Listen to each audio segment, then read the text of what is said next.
ನಟ ದರ್ಶನ್ ಸ್ವಲ್ಪ ಮುಂಗೋಪಿ, ಸಿಟ್ಟು ಜಾಸ್ತಿ, ಕೊಲೆ ಮಾಡುವವನಲ್ಲ ದರ್ಶನ್. ಮದ್ದೂರು ಕಾಂಗ್ರೆಸ್ ಶಾಸಕ ಉದಯಗೌಡ ಹೇಳಿಕೆ.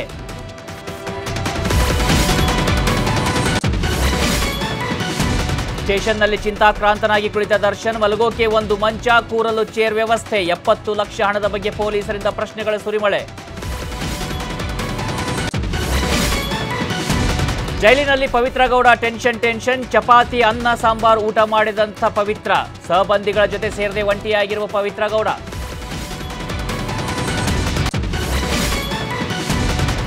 ಸೋಮವಾರ ದರ್ಶನ್ ಜಾಮೀನು ಅರ್ಜಿ ಸಲ್ಲಿಕೆ. ದರ್ಶನ್ ಪರ ವಕೀಲ ಸಿವಿ ನಾಗೇಶ್ ವಾದ. ಪತಿಯ ರಿಲೀಸ್ಗೆ ವಿಜಯಲಕ್ಷ್ಮಿ ಹರಸಾಹಸ.